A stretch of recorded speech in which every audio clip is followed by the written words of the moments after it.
Per la vostra seguretat és convenient comprovar periòdicament l'estat i el desgast dels pneumàtics del vostre vehicle. Per comprovar el desgast dels nostres pneumàtics hem de fixar-nos en la banda de rodadura. En els solcs de drenatge d'aigua existeixen uns avisadors de desgast que ens indiquen la profunditat mínima de 1,6 mil·límetres. Com a màxim, una vegada arribats a aquest grau de desgast, haurem de realitzar el canvi de pneumàtics. Hem d'observar el desgast homogeni de tota la banda de rodadura, parant atenció als laterals, que poden donar-nos alguna pista sobre el tipus de conducció i sobre la necessitat de realitzar un alineat de direcció.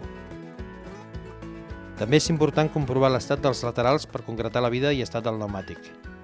Hem d'observar la no presència de cops, talls, esquerdes o prominències, tant a la part exterior com la interior.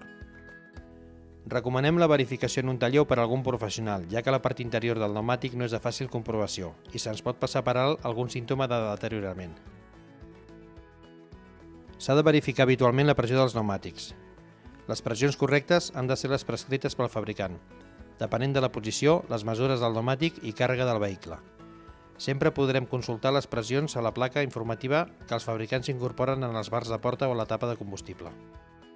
Després de realitzar una variació de pressions en els pneumàtics, serà necessari realitzar reset del testimoni de pressió de pneumàtics si el vehicle ho precisa.